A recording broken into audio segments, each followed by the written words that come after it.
Hi friends, ನಾನು ಮೋನಿಶಾ.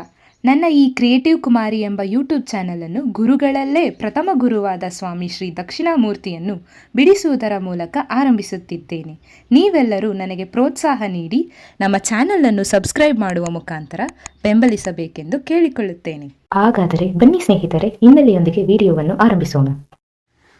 ಆತ್ಮೀಯರೇ, ನೀವೆಲ್ಲರೂ ಪೂರ್ವ ಅಥವಾ ಉತ್ತರಕ್ಕೆ ಮುಖ ಮಾಡಿರುವ ಶಿವನ ಮೂರ್ತಿಯನ್ನು ನೋಡಿರುತ್ತೀರಾ. ಆದರೆ ದಕ್ಷಿಣಕ್ಕೆ ಮುಖ ಮಾಡಿರುವ ಶಿವನ ಮೂರ್ತಿಯನ್ನು ಎಂದಾದರೂ ನೋಡಿದ್ದೀರಾ? ಶಿವನು ದಕ್ಷಿಣಕ್ಕೆ ಮುಖ ಮಾಡಿ ದರ್ಶನ ನೀಡಿದ್ದರ ಸಂಕೇತವೇನು ಗೊತ್ತಾ? ನೀವೆಲ್ಲರೂ ರುದ್ರಾಕ್ಷಿ ತೊಟ್ಟ ಶಿವನನ್ನು ನೋಡಿರುತ್ತೀರಾ, ಆದರೆ ಒಡವೆ ತೊಟ್ಟ ಶಿವನನ್ನು ನೋಡಿದ್ದೀರಾ? ನಾವು ನಿಮಗೆ ತಿಳಿಸಿಕೊಡ್ತೀವಿ. ಎಲ್ಲ ಹಿಂದೂ ದೇವರುಗಳ ದೇವಸ್ಥಾನದ ಹೊರಗೆ ಪ್ರದಕ್ಷಿಣೆ ಹಾಕುವಾಗ ಗೋಪುರದ ದಕ್ಷಿಣಕ್ಕೆ ಕುಳಿತಿರುವ ಶಿವನ ವಿಗ್ರಹವನ್ನು ನೋಡಿರುತ್ತೇವೆ.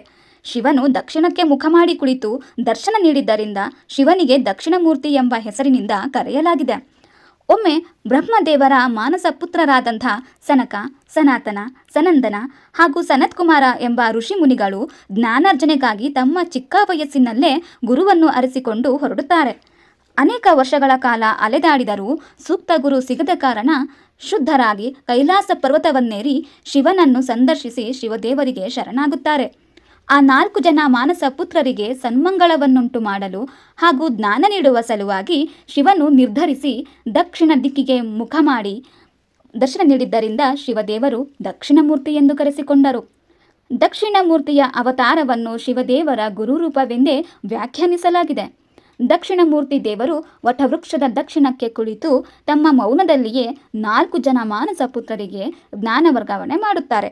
ಜ್ಞಾನ ಪಡೆದ 4 ಜನ ಶಿಷ್ಯರಲ್ಲಿ ಹೆಚ್ಚು ವಯಸ್ಸಾದವರು ಮತ್ತು ವೃದ್ಧರಾಗಿದ್ದವರು ಇದ್ದರು ಎಂಬುದು ವಿಶೇಷವಾಗಿದೆ. ದಕ್ಷಿಣಮೂರ್ತಿಯ ಅವತಾರದಲ್ಲಿದ್ದ ಶಿವನು ಅಜ್ಞಾನ ಸಂಕೇತವಾದ ಅಸುರನನ್ನು ತುಳಿಯುತ್ತಾ ಜ್ಞಾನವನ್ನು ಬೋಧಿಸುತ್ತಾರೆ. ಹಿಂದೂ ದೇವರುಗಳಲ್ಲಿ ದಕ್ಷಿಣಕ್ಕೆ ಮುಖ ಮಾಡಿ ಕುಳಿತ ಏಕೈಕ ದೇವರು ಶಿವದೇವರು ಮಾತ್ರ ಆಗಿದ್ದಾರೆ. ಹೀಗಾಗಿ ದಕ್ಷಿಣ ದಿಕ್ಕು ಜ್ಞಾನ ಮತ್ತು ಮುಕ್ತಿಯ ಸಂಕೇತವಾದ್ದರಿಂದ ಶಿವದೇವರು ದಕ್ಷಿಣಕ್ಕೆ ದರ್ಶನ ನೀಡಿ ದಕ್ಷಿಣಮೂರ್ತಿ ಎನಿಸಿಕೊಳ್ಳುತ್ತಾರೆ. ದಕ್ಷಿಣಮೂರ್ತಿಯನ್ನು ಪೂಜಿಸುವುದರಿಂದ ಆಗುವ ಪ್ರಯೋಜನಗಳೇನು ಗೊತ್ತಾ? ಅಜ್ಞಾನವೇ ದುಃಖಕ್ಕೆ ಮೂಲ ಕಾರಣ. ಅಜ್ಞಾನವನ್ನು ಮೆಟ್ಟಿ ನಿಲ್ಲುವ ರೂಪವೇ ಈ ದಕ್ಷಿಣಮೂರ್ತಿ. ಎಲ್ಲ ಜಗದ್ಗುರುಗಳಿಗೆ ಗುರು ಈ ದಕ್ಷಿಣಮೂರ್ತಿ. ದಕ್ಷಿಣಮೂರ್ತಿಯು ಬುದ್ಧಿಮತ್ತತೆಯ ಸಂಕೇತವಾಗಿದೆ. ದಕ್ಷಿಣ ಮೂರ್ತಿಯನ್ನು ಪೂಜಿಸುವುದರಿಂದ ವಾಕ್ಚಾತುರ್ಯ ಹೆಚ್ಚಾಗುತ್ತದೆ, ಜ್ಞಾನಾರ್ಜನೆಯಾಗುತ್ತದೆ, ಸೃಜನಶೀಲತೆಯ ಬೆಳವಣಿಗೆಯಾಗುತ್ತದೆ, ಬೌದ್ಧಿಕ ವಿಕಾಸವಾಗುತ್ತದೆ, ಸಾಧನೆಯಲ್ಲಿ ಹೆಚ್ಚು ಯಶಸ್ಸು ಲಭಿಸುತ್ತದೆ. ದಕ್ಷಿಣ ಮೂರ್ತಿಯನ್ನು ಒಲಿಸಿಕೊಳ್ಳಲು ಆರಾಧನೆಯಲ್ಲಿ ದಕ್ಷಿಣ ಮೂರ್ತಿ ಗಾಯತ್ರಿ ಮಂತ್ರವನ್ನು ಪಠಿಸಬೇಕು. ದಕ್ಷಿಣ ಮೂರ್ತಿಯನ್ನು ಮನೆಯಲ್ಲಿಟ್ಟು ಪೂಜಿಸುವುದಾದರೆ ದಕ್ಷಿಣ ದಿಕ್ಕಿಗೆ ಮಾತ್ರ ಇಟ್ಟು ಪೂಜಿಸಬೇಕಾಗುತ್ತದೆ. ಶಿವನ ಅವತಾರವಾದ ದಕ್ಷಿಣಮೂರ್ತಿಯ ವರ್ಣರಂಜಿತ ಚಿತ್ರವನ್ನು ಬಿಡಿಸುವ ಮೂಲಕ ದಕ್ಷಿಣಮೂರ್ತಿಯ ಹಿನ್ನೆಲೆಯನ್ನು ಹೇಳಲು ಪ್ರಯತ್ನಿಸಿದ್ದೇವೆ. ನಮ್ಮ ಈ ಕಲಾಚಿತ್ರದ ಬಗ್ಗೆ ನಿಮ್ಮ ಅನಿಸಿಕೆಗಳನ್ನು ಕಾಮೆಂಟ್ ಮಾಡುವ ಮೂಲಕ ತಿಳಿಸಿ ನಮ್ಮ ಸ್ನೇಹಿತರೆ. ಧನ್ಯವಾದಗಳು.